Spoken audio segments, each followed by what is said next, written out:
Good afternoon, everyone.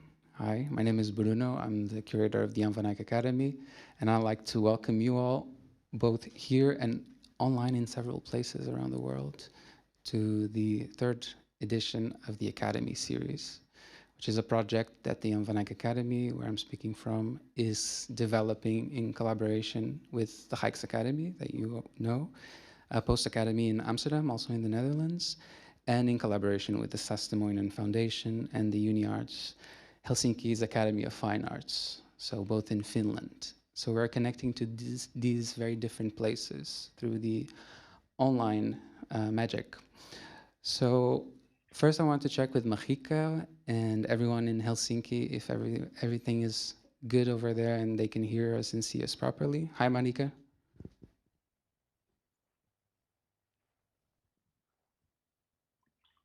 Do you hear me now? Yes. Okay, hello. Hello. We are very okay here in Helsinki, I guess. We are Great. just waiting to get some light on ourselves and get some darkness around us. It's opposite at the moment, but experimenting. Good. But please start. We are waiting and we are delighted to be here. Thank you. So just to give you a bit of context of what the Academy Talk is, and tomorrow we'll speak in more detail about it. So every month, the Jan van Eyck and the Rijks alternate in hosting a conversation that is artist-led, and it's about the artist in residency in each one of the places. And the idea is to give the artist agency to come up with the formats and the structure and the content that best expresses their collaboration, but also their interests in artistic practices. So just to contextualize everyone that is watching online, we're very happy to be in the space with the new participants of the Jan van Eyck Academy, who will be also contributing to the Academy series, hopefully in the upcoming year.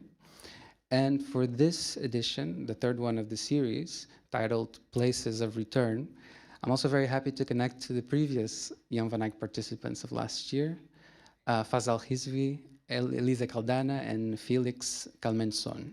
And today it's about their presentation. So before I give the floor to them, I just wanted to remind you all that this is being recorded and it will be made available in the respective academies' web platforms.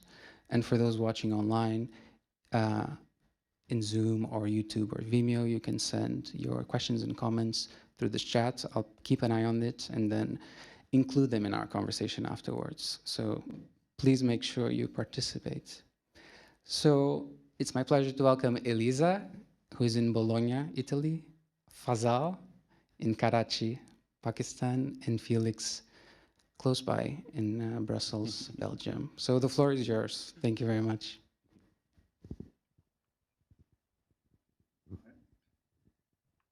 Hello, everyone. I'm going to be going first, and just to sort of welcome you all to this session, where we'll be sort of talking about certain places that have been important to us, that we keep returning to, in some cases that we're unable to return to. And yeah, these places, they can be physical spaces, they can be references to people, yeah, and to certain pasts. And so I'm going to go first.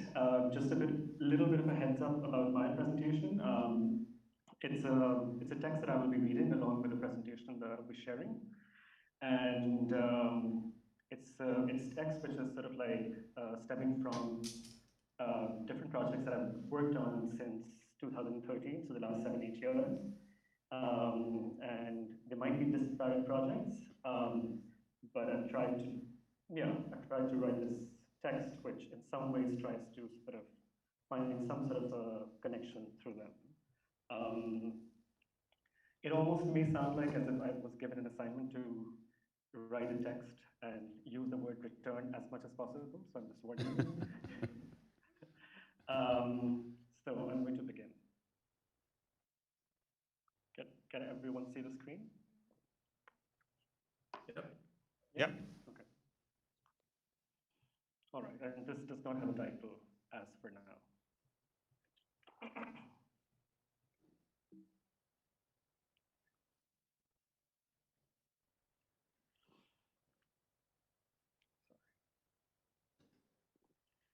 In 2018, I went on a short trek to visit a glacier for the first time. I was with one of my oldest and closest friends, Sohail. After having been driven through rugged terrain, we got to a point where no car could be driven further ahead. We had to walk another 20 minutes to a point where we were able to climb up a glacial moraine. We were able to look down at the Passu Glacier from here. At some point, we started to hear a sound. It was the sound of moving earth. At first, I panicked, thinking that this moving earth was coming for us. But within seconds, we realized that it was just this one small rock making its way down a face of the mountain right across us. By the time it came down, we lost track of it.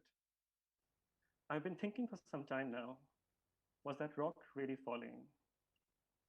Or was it perhaps returning to a place, to its place, towards a center, the core, that center of the earth where it will no longer feel a pull pulling it or causing it to fall? Upon returning to that core, it would only rest at ease.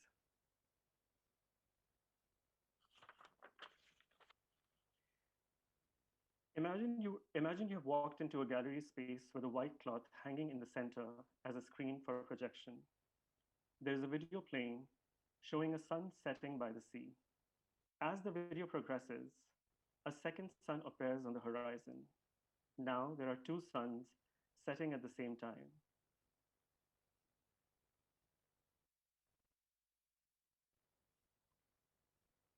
Then a conversation between two people also appears, but only in form of subtitles. When one person responds, you're able to read it from one side. Then when the other person responds, it comes inverted. So you have to make your way to the other side of the screen to make sense of what is being said. If you're able to go back and forth and make sense of the conversation, you would realize that these are in fact two different people talking from two different places and following two different suns. This work was fictionalized on my mother and myself. She was born in Dhaka, present-day Bangladesh, and had to leave as a child during Bangladesh's War of Independence from Pakistan. In this work, I attempted to return to Dhaka, a place that I've never been to look for my mother, to look for that child that she left behind.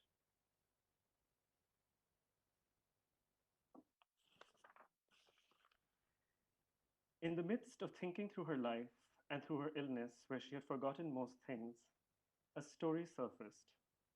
Sometimes, when one of my maternal uncles, who used to live in the same apartment as my grandmother, when he would return home after a long day at work, and as he walked back into the house, she would see her late husband walk in instead. Her late husband, who she had lost more than 25 years ago. As she was losing her memory and her sense of the immediate and what surrounded her, she was returning to places and people she had lost many, many years ago.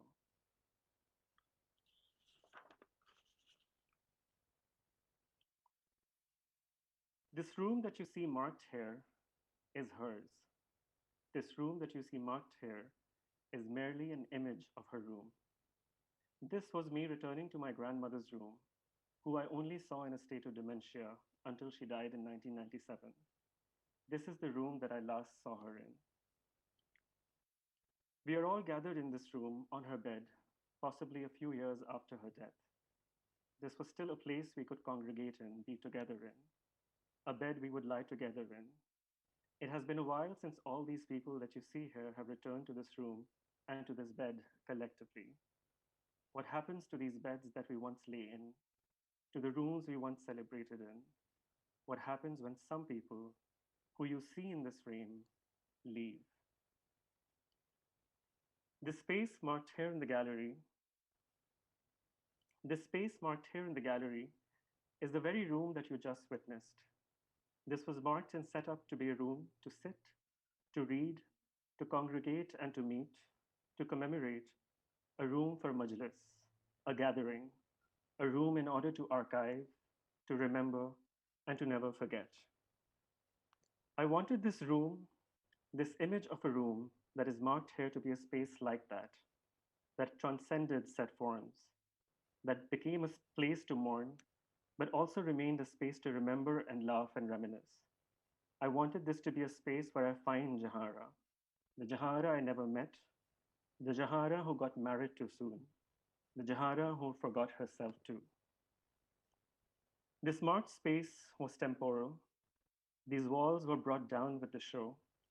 This shrine became a fiction and will one day return to find a form elsewhere.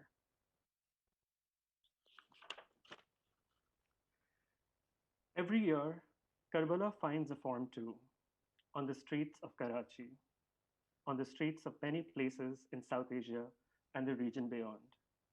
Karbala, in present day Iraq, is the site of a war that took place between Muhammad's grandson Hussein and his handful of an army with that of the then ruling army of the Islamic Caliphate. Hussein and his followers had left the center to migrate as a rejection of the corrupt rule of the then Caliph Yazid. His departure was seen as treason, and him and his companions were intercepted and killed brutally on the plains of Karbala. I have grown up in the Shia sect of Islam, where the history of this war and its aftermath is an incredibly important part of faith and practice. Ever since this war and the martyrdom of Hussein and his companions, Shias all over the world gather every year in the Islamic month of Muharram to mourn and remember. Every year, slogans are chanted, verses are sung, processions are taken to the streets, Zuljanas are paraded through the streets as a form of return to Karbala, year after year, since 10th October 680 AD.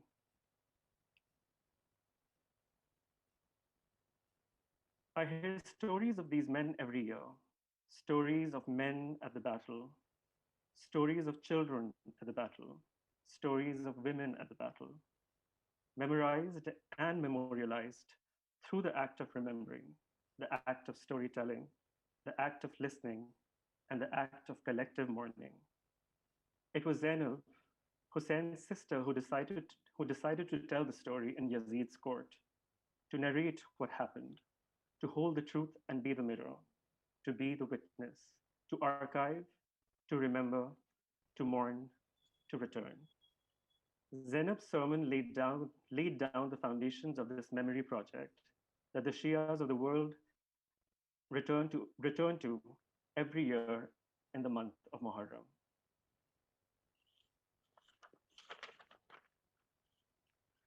There are rooms built upon these martyrs' grave now, rooms that are decorated, rooms that are filled with rose. There are entire complexes built around them. We refer to these shrines as Rosas. And there are rooms also built elsewhere in different parts of the world, mimicking these rooms, mimicking their places of burial, mimicking these Rosas. So the ones who cannot travel to the actual places of burial of these martyrs to pay their respects can return to this image of a shrine near their cities, near their homes.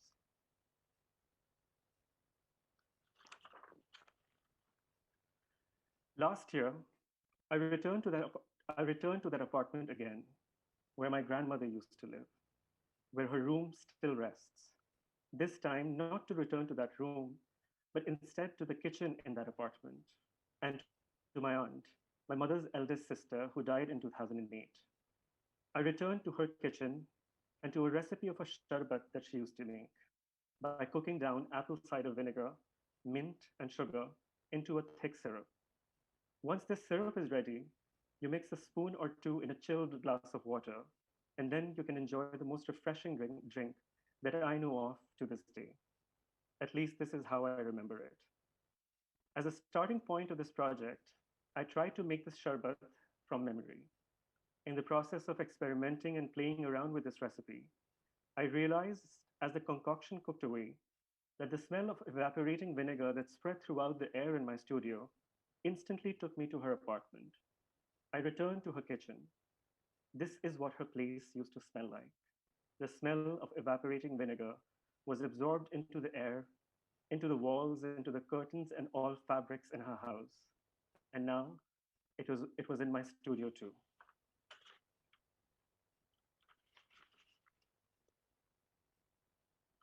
Last year, I also started getting vocal lessons for Hindustani classical music in Karachi. I would practice the sargam every day. Sargam is the singing of the notes essential to learning and understanding of the sur. My ustad, teacher, would tell me to glide from one note to the next as I ascended the scale. This glide is known as meend in Hindustani classical music.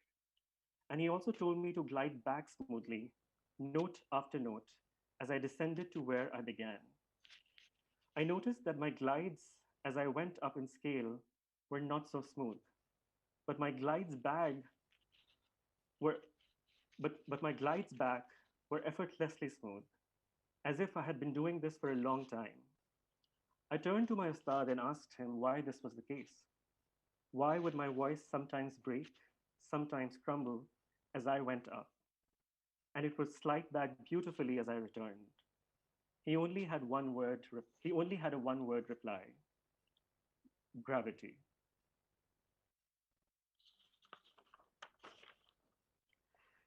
And as I think of gravity, I want to return to that rock, that falling rock that was actually returning, returning.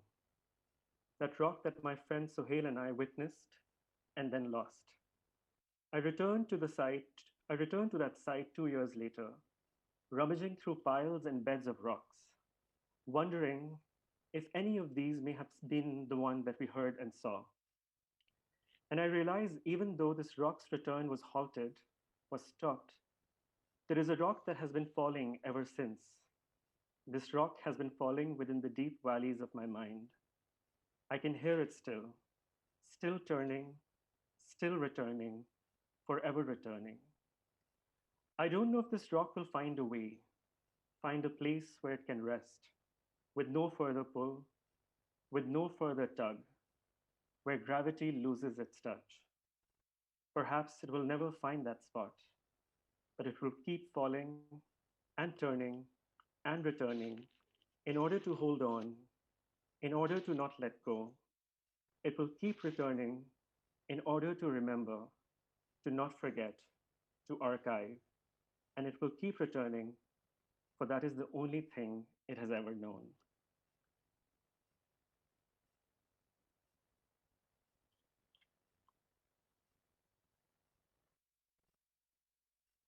I'm going to leave you with the sound, which is from one of the Muharram rituals. Noha is a form of poetry that is performed or sung or read in that month.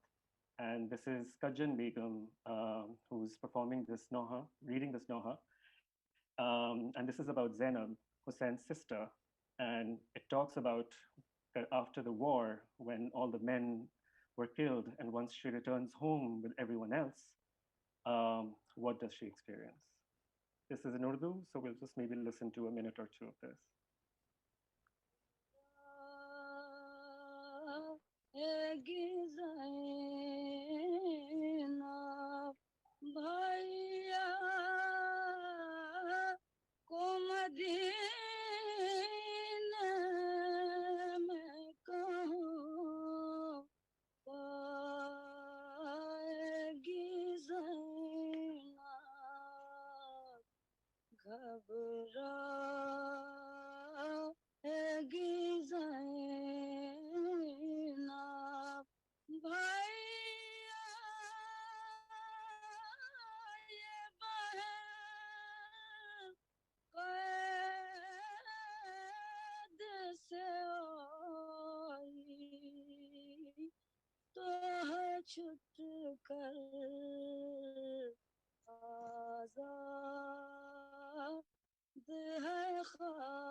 घर को कले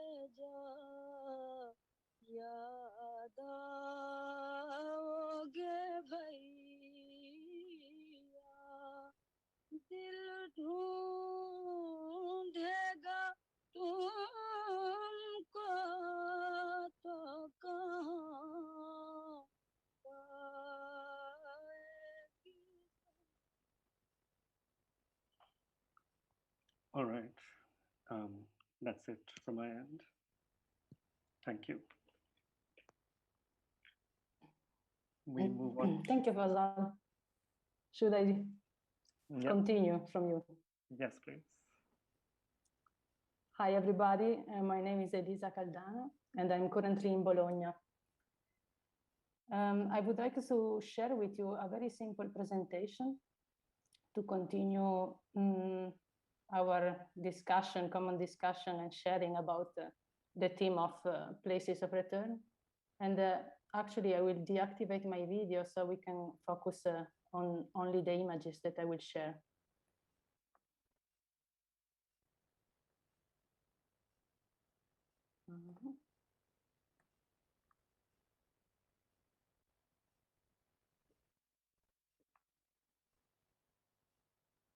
Do you see it?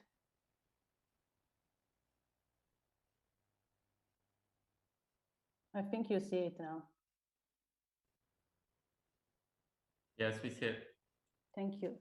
Okay. So the series of images that I'm going to show you are part of a very personal archive which belongs to my father. He took these pictures in the course of several years when I was a child, until I was about 10. We used to have in our house a sort of refuge or shelter for birds of prey and wild birds who were wounded, who were damaged in some ways. And in my house, my father used to take care of them until they would heal, and then he would return them to the wild. I often return to this moment of my life because somehow it was my childhood, and my father was, as a sort of learning process, he was asking me to help him taking care of these birds also during operations and during the time, until the time in which he would set this bird free. And during this process, he would teach me about relationship with other species and about nature. And currently, my father doesn't do this anymore. And so I return often to these pictures as a way of elaborating my past, but more importantly, as a way of remembering a sort of relationship with nature and wildness, which I found very interesting, and I would like to take it as a starting point to develop new series of work, especially sculptural works. And works that would deepen the relationship or create spaces of actually meeting moments in between humans and other species. I will slowly go through these images, and my father used to take close-ups of the damage that this bird had, and most of it was in connection with human activities. But what I found most interesting is that this aspect about what it means to be able to deal with an animal with the aim to help his healing process, but also with like keeping in mind that you want this animal to keep being wild. Like you want this animal to heal and to be able to return to nature in its previous state. So I'm really interested in this idea of what does it mean for a wild animal to have this type of trauma and then be able to return to his wildness. And somehow, when we talk about wildness in relation with these animals, we talk about particular types of intelligence, their own intelligence and their own memories. And I remember my father usually had a very precise way of liberating these animals again after they healed. He used to bring them back to their own places where either they were found or, of course, in their own habitat. And as soon as these animals were set free again, they were able to understand spatially where to go somehow and to build and start a new life situation. So that was the goal of taking care of these animals. And I'm very interested in remembering, somehow I call it performativity now because I am an artist, but I'm interested in remembering all the practice of negotiating distance and negotiating time with these wounded animals, because in order to keep their wildness,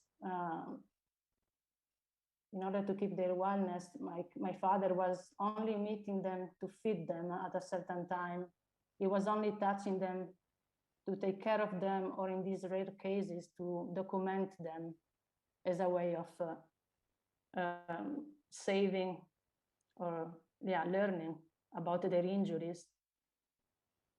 And most of the time, the animals were kept in silence, in the dark, or inside a cage, or in a cage in the middle of some natural garden. And it was very important not to come close to them, not to scare them. Somehow, my presentation is still full of questions, because of course, I'm wondering, what does it mean to have trauma for this kind of animals? And another thing that comes to my mind is, for example, that certain kind of animals, wild animals, they never met humans. And when this happens, most of the time, they are not afraid of humans. They just come close to you.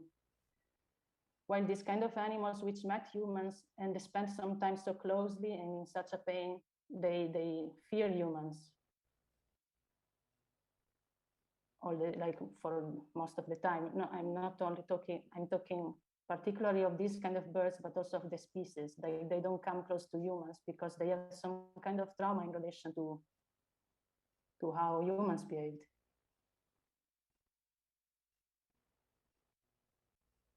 And sometimes, most of the time, these birds were able to heal after days or months of taking care of them. And sometimes they, of course, couldn't make it.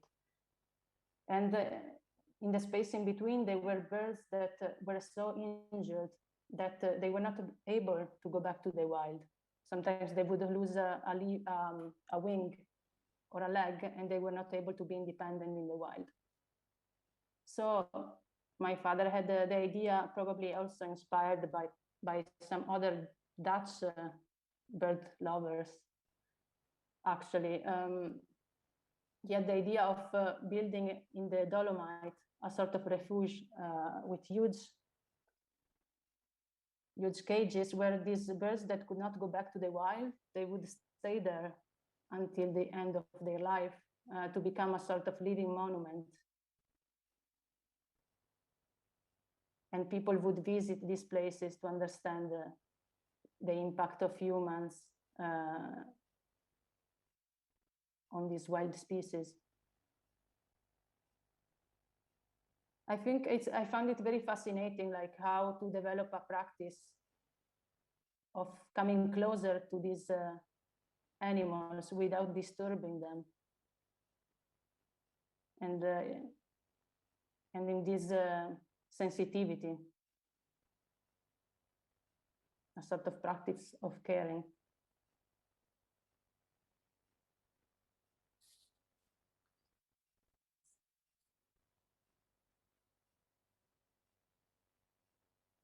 What I would like to do is to kind of detach myself from or actually still a question, like how to further develop this within my work without being too much personal, because most of this picture is actually also family portraits somehow. I'm only showing you details, but it's the hand of my father, the hands of my mother, or even me and my brothers.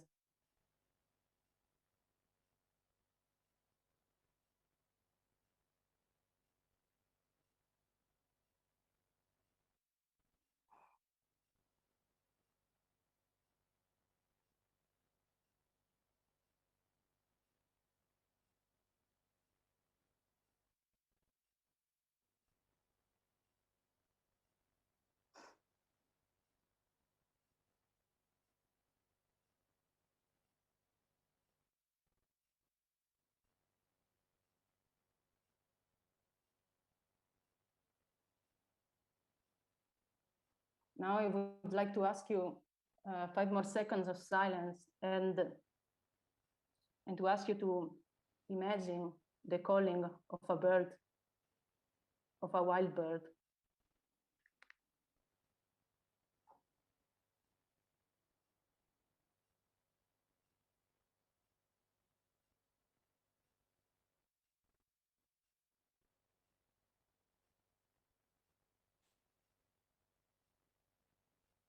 Thank you.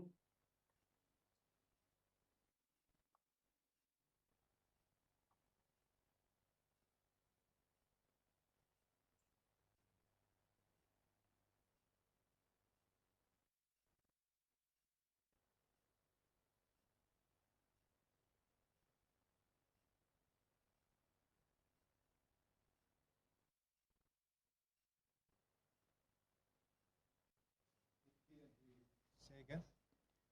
Felix, should I introduce you or you want to just continue? Oh, sorry, I wasn't sure if Elisa was finished. Thank you, Elisa. That was very beautiful. Can everyone hear me? Yes. Yes. I apologize if my connection is a bit fragmented. I might have to turn off my video at some point just to make it better. If it's cutting out, just say something, please. Okay? We will. Okay, thank you. So, Hamid, can we have the first image?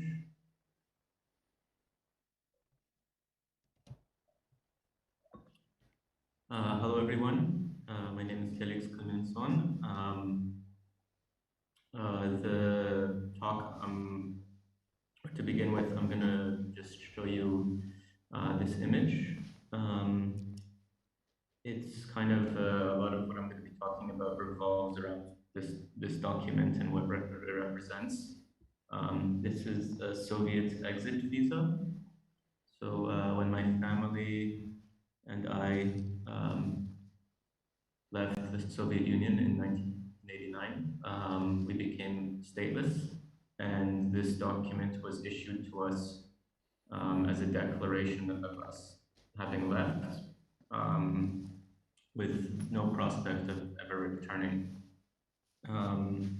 As you can see, it has all of these stamps and official kind of notations and markings which formalize this process and our movement into statelessness. And this document in many ways has defined my life subsequent to it till now, and something that I've kind of returned to quite a lot in trying to make sense of myself and my life. So after I begin the presentation, there's going to be a video which we'll be playing. And the video is called Neither Country Nor Graveyard, and it was created in 2016 when I returned to Russia for the first time since this document was issued. So I was the first in my family to return. For those of you who don't know much of the background, when you leave the Soviet Union, you're kind of exiled forever. You don't have the possibility to return. We were allowed to leave because we were Jewish, and there was this whole history of partially to do with acts of terrorism on the part of the Jewish community, hijacking planes to allow the Jews to leave, specifically to go to Israel. So right before we left, we had this feeling, right, that we would never be able to return. So my family ordered a videographer to follow us for a day as we walked around St. Petersburg, my birth city. It's quite a strange document. Apparently, it was something that happened quite often with families that were leaving. And you'll see in the video, it's just my family, not in intimate spaces, it's not a family home video, it's a very strange kind of staged portraiture of us as tourists in our own city. So we're walking around these like very well-known imperial sites around St. Petersburg. And when I went back to, or this video was kind of my only connection, really, my only personal connection to St. Petersburg. So when I went back, I had this idea of restaging this video shot by shot. And that's what you'll be seeing. So the video is also broken up with images of the new St. Petersburg that is being constructed, or that was being constructed for the 300th year anniversary of the city, with kind of reminiscences from my mother. Because what disturbed me was about the video was that there was nothing of the intimacy or the familial in the video. It was just this strange kind of performative document. So I wanted to challenge it also because, as you will see in my recreations, a lot of the places where we were actually haven't changed because they're historical sites that have been quite well maintained. Unlike most of the rest of the city, they're quite indifferent to history and quite indifferent to our own migration. And then I'm going to end with a video, just this last song of a video I made before I knew that I was able to actually return. So the text is going to be quite episodic and jumps through time and space with newly written fragments and reflections, diary entries from my return to Russia in 2016 and again in 2017, and also retrocognitive visions in which I embody my grandmother's exile from her home through the trance of the dance floor. So Hamid, if you could start the video without sound.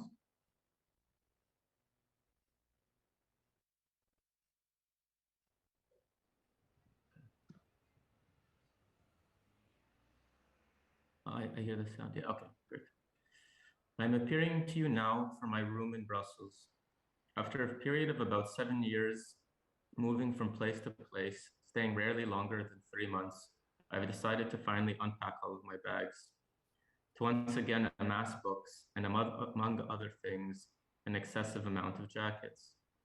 Why Brussels? Well, perhaps what has drawn me to this city is that it belongs to no singular hegemony.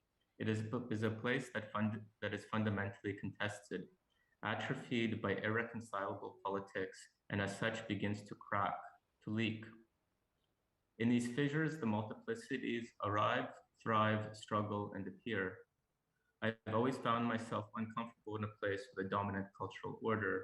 I seek endlessly places which emerge like my own identity out of a conspiracy of movements and hybridity. When I was looking into my room that I'm currently sitting in, I had a video chat with my prospective roommate. She was in Portugal walking the pilgrimage trail, and I was in Maastricht.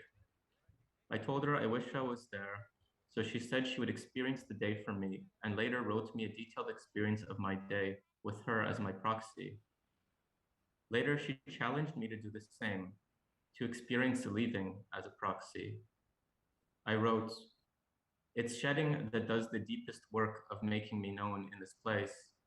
Mostly it's the hair, the stray and accumulated, clumped in every corner where wind and movement leaves things in an undisturbed condition.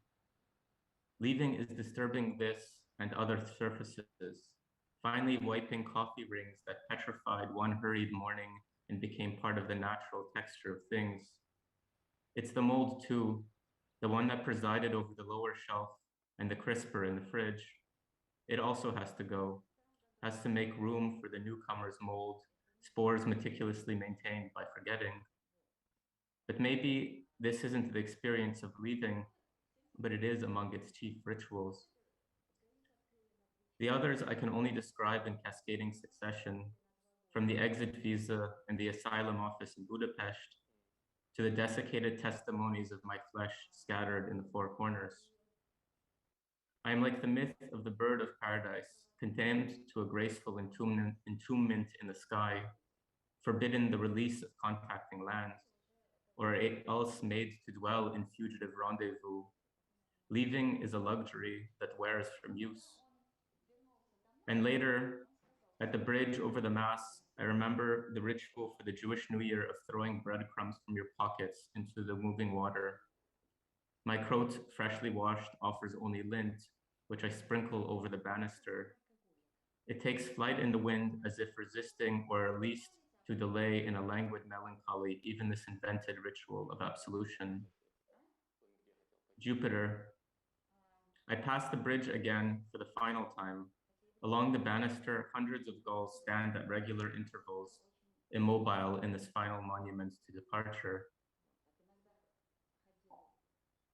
I think to myself, not for the first time, that the figure of the wandering Jew has found in me some kind of apex. Performing visitations almost out of habit, I seek out the hidden and huddled remnants of Jewish life from Essaouira to Irkutsk.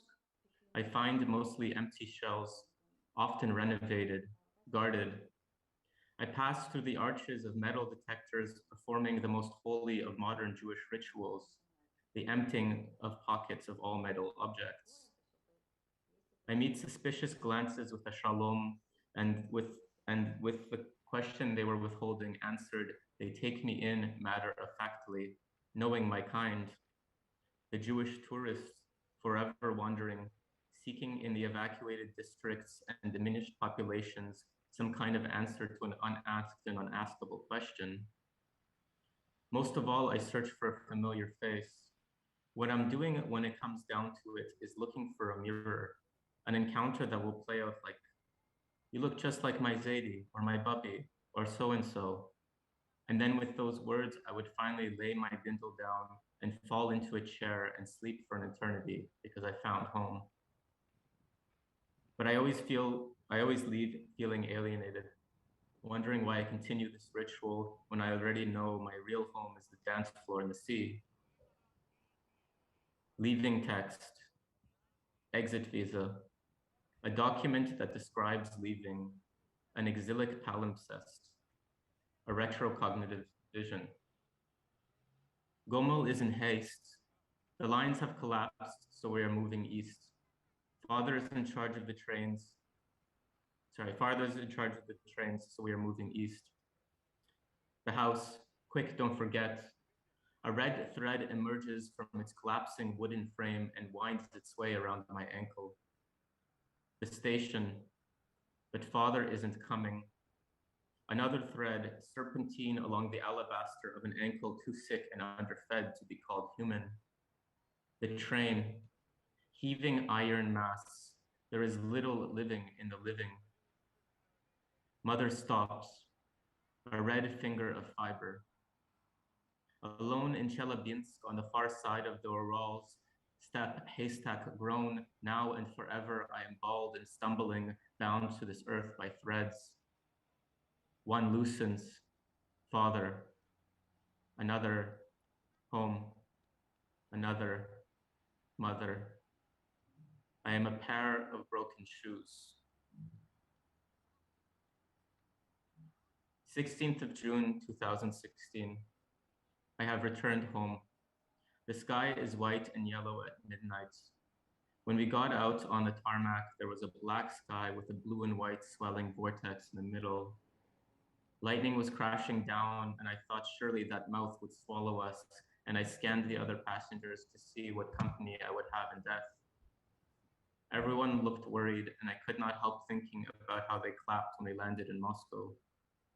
I thought to myself, now because I have lost you, I truly fear death, because there is no one left to hold pieces of me inside them. 20th of June, 2016. I'm going now on a minibus, a microbus as they call it, to the city. It is a 15-minute ride. We pass money to the front to pay the bus driver, and everyone trusts that their change will be returned. This is a small but heartwarming gesture which eases me a little. A little more easing is done by the Baltic that opens out as we glide across the dam that separates it in the Bay of Petersburg. It is late in the day and I'm going into town, and I will stay until the sky darkens a little. The bus will arrive at a place which translates to Black River. This is across the street from the apartment where I was sleeping for the first 2 years of my life. It seems that everything is fitting together in a way that tells me to keep going. The day before I arrived, a tree fell on the roof where my room is. It is now partially on my balcony with pieces of wood torn from the eaves by the dropping.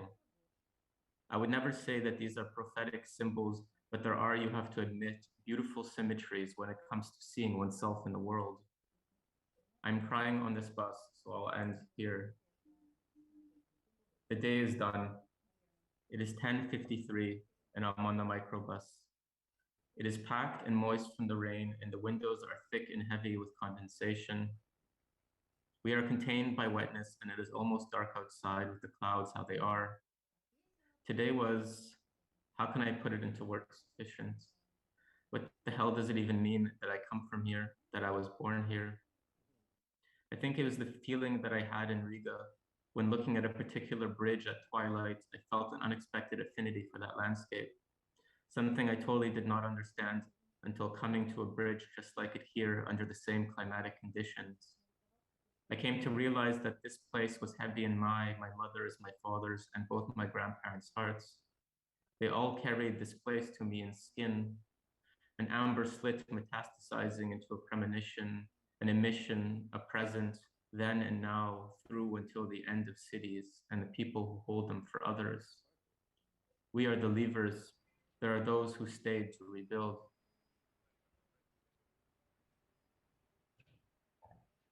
I turned around and saw the stone ledge where in a video I saw myself walk and then be carried from. This stone, perhaps indifferent to flesh, became itself fleshly. But even this is cadaverous, as my father tells me, a city made of bone, an empire imagined and rendered in bodies.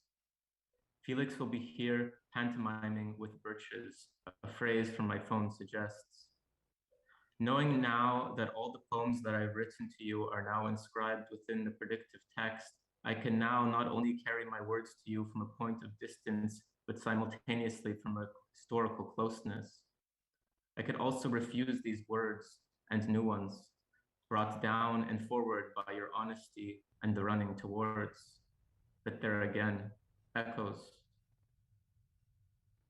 I thought today about that scene in 20,000 Leagues Under the Sea, where they are lost for weeks because the sun is hidden behind thick clouds and they can't figure out which way they're going. I am so scared that the sun will not come up again. I don't ever want to live in a world without another globe that pulls me viscerally off this one. To be so contained by clouds without the promise of stars and moon, I cannot live in a clouded world. I need sky. I need beyond sky. It seems to me, with all his innovations, Captain Nemo could use a more intimate relationship with the element he hoped to live in and overcome. To live in water, one must become water. If Mayakovsky was the poet of boiling water, I would like to be the poet of black moonlit water on summer nights. Last night, as I was sitting on the banks of the Peter Fortress, looking out at the forking of the river, I was speaking with my mom on the phone, and she said this was her favorite spot. So many synchronicities. Over the phone, she recited one of her favorite poems that was written in dedication to this place, an exilic poem gathered from the parting waters.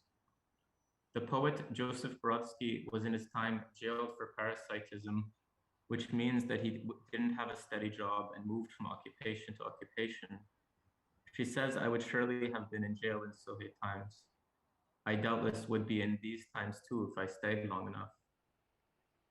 Hearing her voice over the phone layered with the sound of the Baltic waves lapping at my feet was incredibly moving. Later that night, she messages me. Enclosed is the translation of the poem. It has lost all of its rhythm, but the meaning carries. Neither Country Nor Graveyard, poem by Joseph Brodsky, translated by Michael Schmidt. Neither country nor graveyard, it's hardly mine to choose. I come to Vasilivsky Island with my life to lose. Your facade, a deep blue, whose view is by darkness denied, between cracks of discolored hue, on the asphalt I subside. And my soul endlessly rushes to you, reaching over bridges coated in Petersburg's dew. April's constant drizzle as snowflakes to my head descends, when I hear your voice just a little, for now, dear old friends.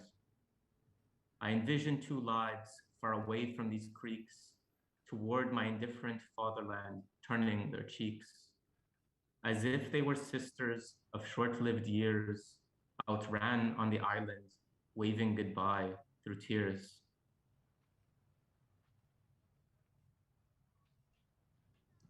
Okay, Hamid, can you play the second video, please?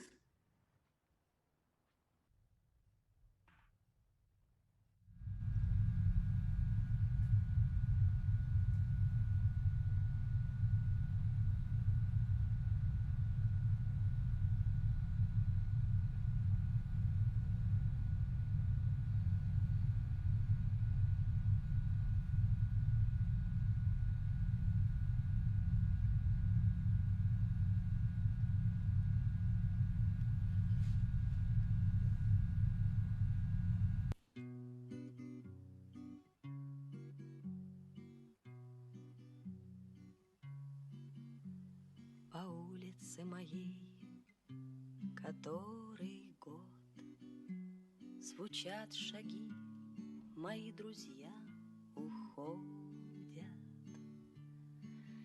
Друзей моих медлительный уход той темноте за окнами угоден.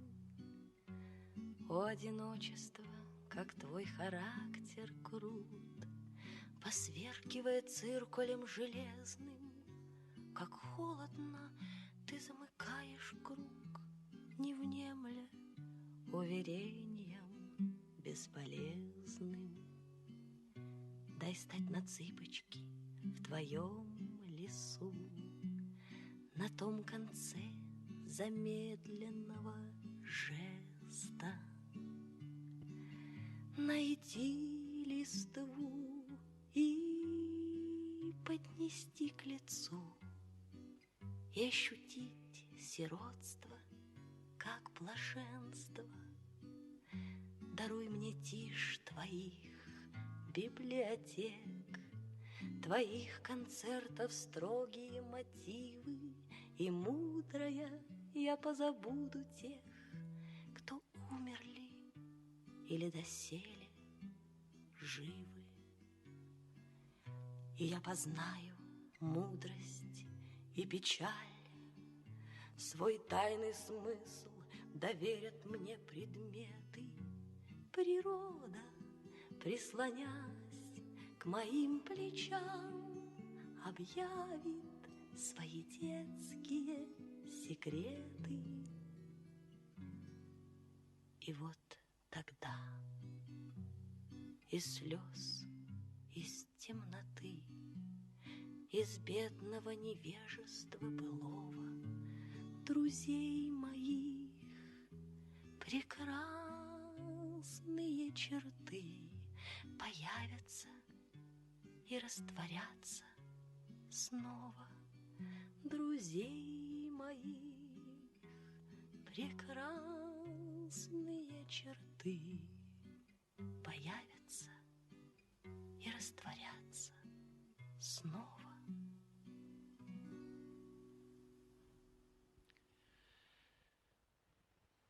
Чьи это стихи? Okay, that's it. Thank you. Wow, thank you so much, Felix, Elisa, Fazal, beautiful presentations, and thank you for sharing such personal histories and images with us. Wow, okay, welcome back to here. I would like to remind you here that we're gonna open the discussion now for all of us on site and online. You can just grab a microphone. There should be another microphone there that will arrive shortly if Hamid helps me. Just I can give mine. Yeah, feel free to grab one of those and ask a question. For those online, also through Zoom, please send the questions on the Q&A or in the chat. And a bit later on, I'll send the virtual mic to Helsinki and see if they have any questions over there through Medicam. So maybe I'll start and give you a bit of extra time to digest and think. And I want to go back to a little bit to this place here, which you all have been since recently. And the Jan van Eyck and the residency, also the residency as a format in which you are in a short span of time living very intense experiences, were very much rooted elsewhere. They're very much talking about other places that are not Maastricht. So maybe I have like 2 or 3 questions embedded on this one, but first I think it would be nice to unveil a little bit about the work that you develop here and these other places that you're looking at, and how did that affect, if it affects, your relationship to this place, to Maastricht and the Jan van Eyck? And then maybe the second part, if you feel like answering it, is how in general do you deal with this, with talking specifically about the Jan van Eyck, with the timing of the residency, and you're going through this place and then somewhere you're end up somewhere else without the community, and maybe in another residency, staying again once more temporarily in a place with a different community. So how is this like cycles and places and succession of different places and communities that you engage with as an artist affect also yourselves and your work? I hope you still remember my first question. If not, I can repeat. I can repeat.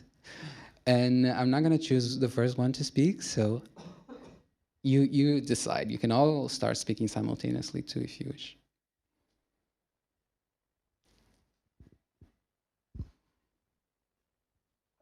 I need a few seconds to think. Okay, so Elisa already is not the first one. Felix and Fazal. Who of you will brave the answer? I mean, I could maybe just make a short response, because I think a lot of what I was saying in my text already answers this question. Yeah. And for a while, I think it was this kind of movement, both through places and communities, was really the way I had come to understand myself in the world. And I felt kind of somehow perpetually exilic, not wanting to live in the country that I had finally arrived to a citizenship of, not feeling myself home there, but unable to then reside in other places without a lengthy kind of bureaucratic process, which for me is very difficult to manage. And I feel like maybe there's maybe some intergenerational bureaucratic trauma in my family from all this moving.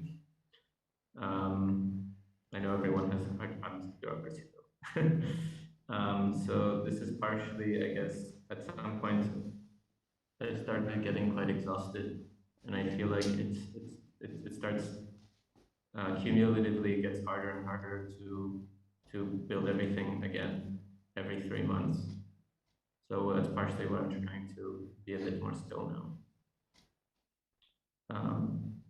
and build I feel like also this in a way it's very difficult to maintain links to to a single place and to develop in dialogue with the politics beyond the surface. You know, you can engage in, say, an internationalist politics, but so much of the hard work of politics happens on the scale of the local. So I wanted to bring myself kind of into proximity with that and into conversation with that. So that's, yeah, the long and short of it. Thanks. Yeah. Should I continue? Yes, Fazal, please. Yeah, I was regarding your first question, I was just thinking in terms of, I mean, just for context, I was using my time at Van Eyck to sort of start this long-term engagement research in reference to this mountainous region in Pakistan that I will be moving to in the coming year, and that I've been spending a lot of time in the last few years. And I think when I sort of was coming to Van Eyck, and my intention initially was to sort of actually work on something different. I was at that point sort of wanting to work with sound. I was trying to record sounds from the mountains, from certain landscapes. I wanted to build an archive. And because of the way certain things happened, I was not able to record or the sounds properly. It led me to sort of think about sort of things, or sort of like it sort of led me to sort of think differently, in the sense that also all the work that I ended up doing at Van Eyck became less about the place itself, and more about how the place is being looked at and who is looking at that place. So even just in my case, my own personal journey into that landscape, because I'm not from there,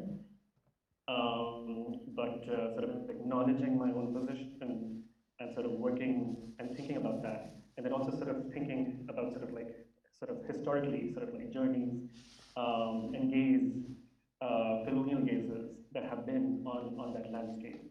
So I think in that sense, having that kind of distance was kind of actually became a sort of like quite a generative space. And as a first chapter, actually, of this research, I think it was also sort of really important, I feel, in the sense where sort of acknowledgement of my own position and working through that. Because if I was actually in the mountains, then perhaps this wouldn't have happened. I would have worked very differently and perhaps in very different things. So yeah, I think that distance somehow, even though it wasn't planned, but it kind of worked out. Glad to hear. This Elisa. question of distance is very interesting. I feel it a lot as well. During Jan van Eyck, for example, I have been working most of the time in the making of this monument, which the making of, since I was alone, it was during lockdown, it lasted almost 1 year.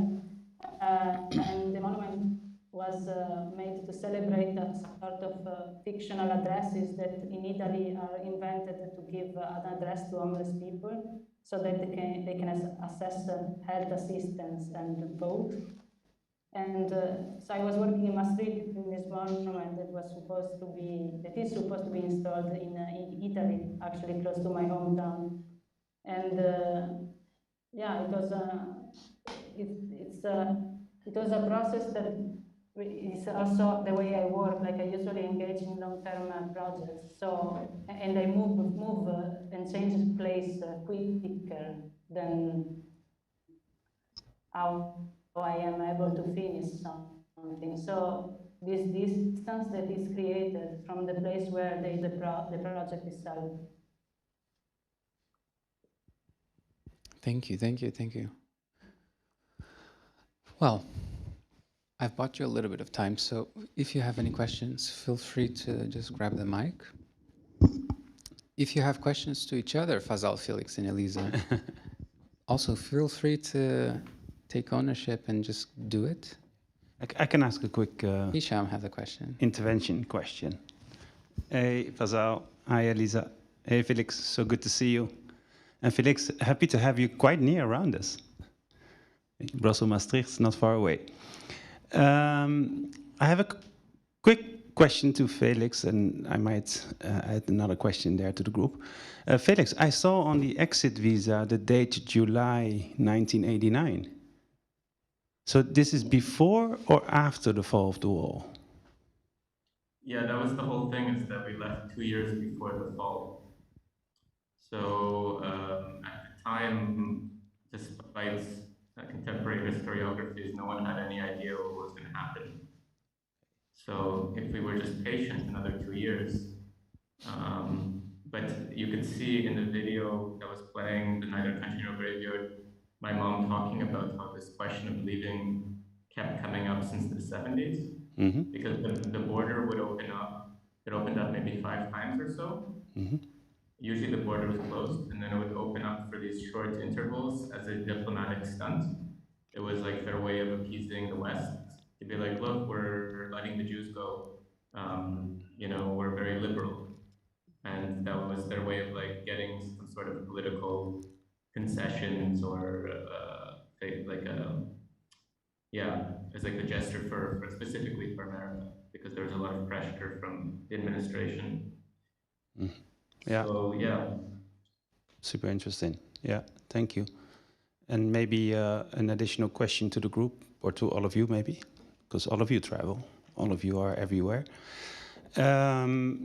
You know, this idea of being an artist, traveling, going to other places, you know, how does it work for you, this idea of us having a sense of a place when you're constantly traveling, displacing yourself? And you already mentioned it, but I want to go a little bit deeper there. And also the idea of access to a certain place, you become practiced in it, right? You sort of, I have a feeling at least, the more I traveled, that I practiced myself in getting a better sense of the place more quickly, let's say, or I would see patterns maybe. You were also talking about fatigue. You know, at a certain point, it tires you, and I can completely relate to that. I haven't traveled since January 2020 for several reasons. So my question is also, what does that mean for artistic practice when you might choose not to displace yourself in order to get a sense of other places? How would you get the sense of other places when not going there or displacing yourself? So this a little bit of the kind of a chaotic question, but I am sure you get a sense of it. So to any of you, or here, all the other participants that might have the same issues.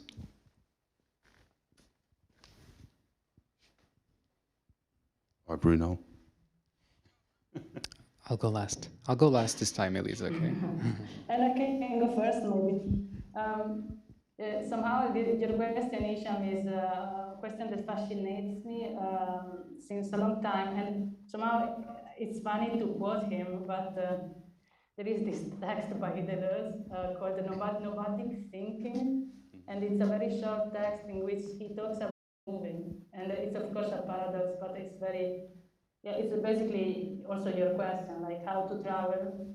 Yeah, exactly. Without going in other places, and he says this is, he connects it with Nietzsche and so on, and he mostly, it's about thinking, imagining. Yeah, exactly. And somehow, when I was 2 years ago, before, in 2018, I was in Tokyo, and for the first time, in connection with a research project in which my intention, together with a Japanese artist, Aki Nagasaka, my intention was to research in the city, just basically by looking and trying to understand the effect of the economic crisis in the architecture and by talking with people. But this somehow, in my opinion, my own experience, was a sort of failure, because everything that I was encountering was mediated in a way or another.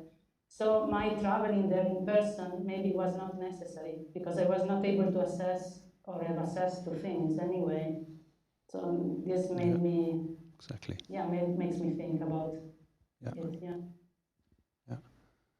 Maybe Fasal, because we spoke a lot about retracting, or also, in fact, what Felix now wants to do or is doing, settling somewhere. Maybe. Yeah, I mean,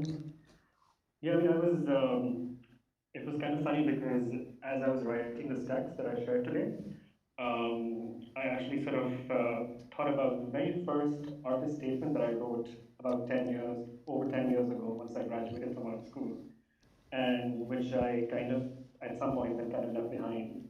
And that artist statement said something along the lines of that I, as an artist, function from a place of constant loss. And in a way, like as I was writing this text today, or as the text that I shared today, I kind of realized that that's something that's kind of like constantly happening. I'm always sort of talking about sort of like these places or sort of functioning from a place where I'm sort of like, yeah, trying to fill some void, trying to sort of return to something or trying to find something that's kind of been lost. Whether at a personal level, whether at a sort of a family sort of generational sort of things. Yeah, I've lost track of what I was going to say. So basically the question I asked you was related to you settling and the discussions that we had in relation to settling. I think like for in the sense that I was just thinking that for me, like, you know, when you talk about also sort of artist practice, like for me, like in a way, like all the work that I've done is not separate from, like, you know, I mean, artistic practice and life as practice is also sort of like, you know, exactly. it's one and the same. Mm-hmm. So it's kind of in a way, like, yeah, for me in my artistic practice, or the questions that I'm sort of seeking in my artistic practice are questions or things that I'm very much seeking in life as well. And yeah, so for me, like right now, like even just this question of sort of moving to the mountains that I'm going to be doing in the coming year is in a way sort of like this desire to sort of like find home, find a place where I want to live. And in a way, in the last few years that I've been traveling to the mountains in Pakistan, it's been the most freeing space for me. And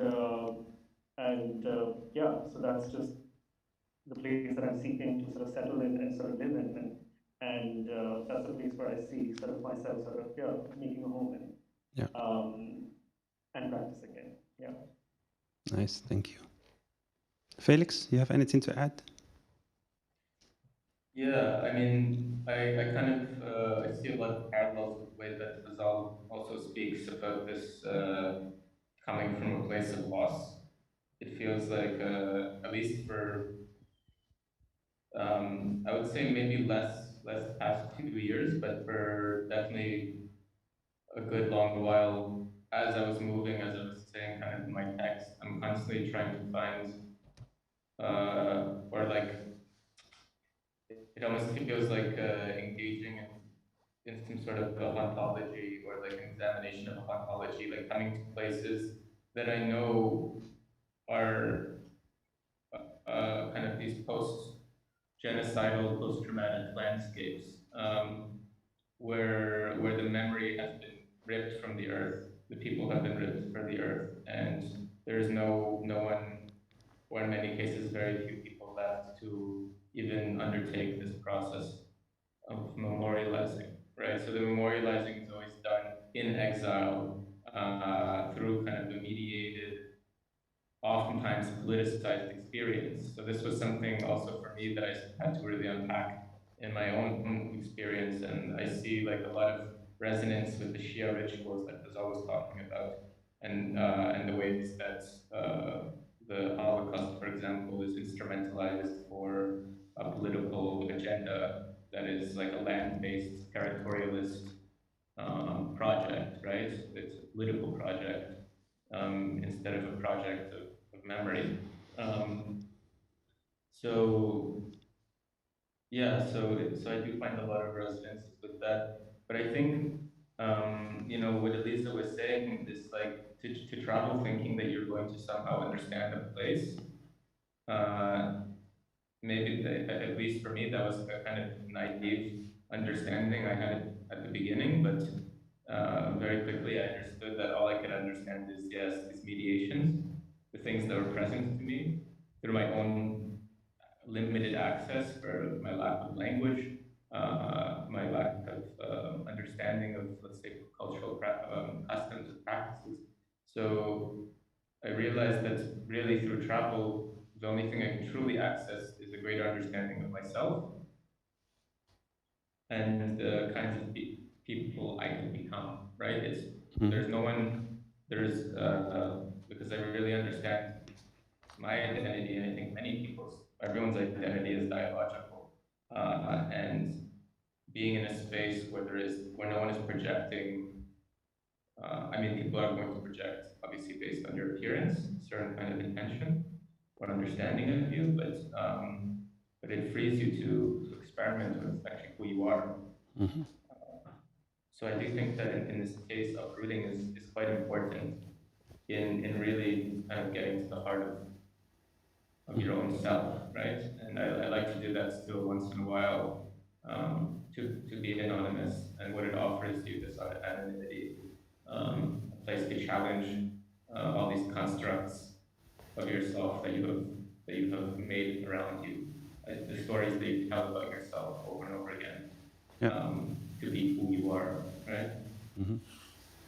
Yeah, nice, thank you. Great answers, thanks. I was just reading this one passage also by Brodsky, the poet who I was referencing, and he was saying, that the hotel mirror returns to you your anonymity, So in this sense. The hotel mirror returns to you, not your image, but your anonymity. Yeah, exactly. I had this feeling, so over a span of 5, 6, 7 years, I was traveling most of the time, and the amount of time I was in trains or planes was equal to the time being somewhere. So my feeling was sort of mediated by transit zones completely, and I felt that's a feeling of loss as well, right? Because you don't know where you are.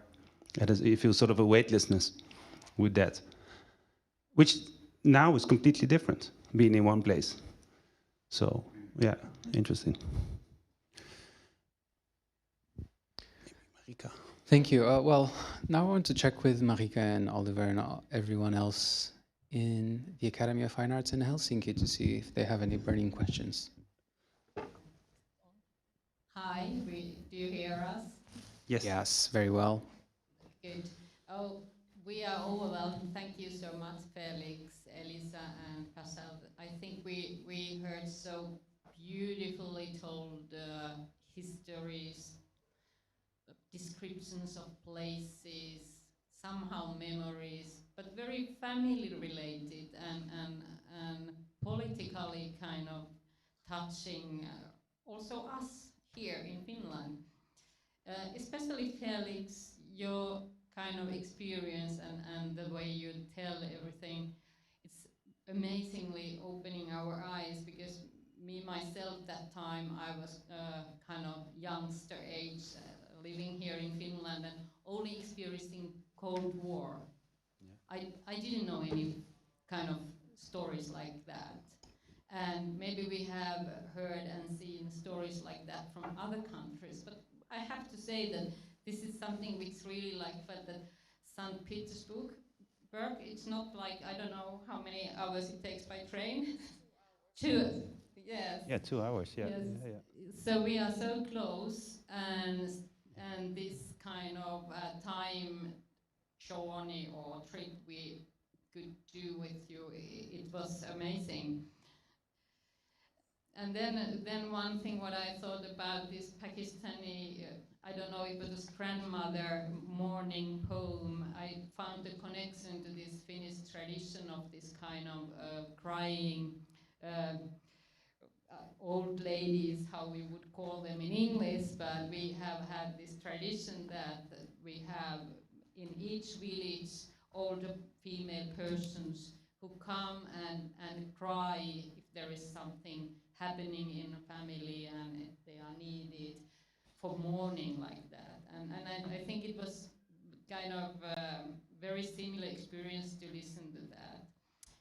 And then Elisa's story, I think we were all very touched by the pictures, and I especially found the hands very touching, like you said, that it's like almost family portrait, because all the hands were different, and of course the main protagonists were always the bird which was hurt.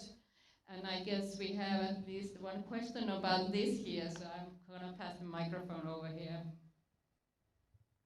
Yes, hello, thank you all. I have just one little question. These birds, one month ago I saw a bird on a pavement here in Helsinki, and it was dead, and I was imagining like where it was going. And I understood that it had hit the window screen of a high building that they are building very much in the area where I live. So I imagined the road where it was going, and I was thinking about Elisa, like, do you know how did these birds hurt themselves? Because often when we often see animals hurt only like they are like accidents, because if they are hurt like somehow more naturally, if they age, they hide themselves. Did you understand? Yes, yes, I did. These birds were hurt in different ways, but most of them that they were given to my house, they were hurt because of human activities. So, for example, either they were electrified by the electricity cables, like the public ones, because in Italy in the 90s, especially in the mountain areas, these cables were still unprotected, so they would sit there and they would get electroshock, or they would hit their head on running cars or against windows, as you said. Yeah. Or several things, or they could be maybe even be eaten in the wild, in the forest, and the forest guard, they would bring them in my house, because my father was taking care of the region animals. Yes. Thank you. Thank you. Thank you. And Felix, I remember I was quite young when this happened. I mean, about the time that you were telling. So I remember how I imagined the border, because I was living in East Finland. I was always really scared of Soviet Union. So I mean, all these stories hit really near to me. So thank you very much, all of you. And Marika, where are the students? Well, tell me. They don't want. It's too early or too late. Well, I guess it's quite late. I'm not sure. Okay. We are. I don't know how many, if there is any even in that. I can't see the participants here who are following. Okay. This is something we have to figure out. They're all online. They're all online. They're all on their phones. They might be on their phones. That's the we answer. can't see them. All online. Yeah. Or they see it after. That's also okay. Anyways, thank you, Marika. Thank you. Thank you. Thank you all. Well, if there are no burning questions from our side, feel free to shout. I want to thank Fazal, Elisa, and Felix. It's great to see you, albeit online. And really thank you so much for the effort in putting this together and these stories, and for allowing us to get inside a little bit of your brains too. I would love to invite you to the dinner that we're going to have now. We're restarting our Wednesday dinner presentation, which you all know kind of, because the circumstances last year didn't allow it so easily. But feel free and feel invited for whenever you are here again and whenever we can have you here. And I also wish Finland, well, the Academy of Arts and everyone there also a great evening. And for those watching online, we will be back with the Academy Talks on February, and this time is hosted by the Rijksakademie. I guess that's it from our side. Have a good evening. Thank you, Bye. Bruno. Thank you. Thank you. Bye.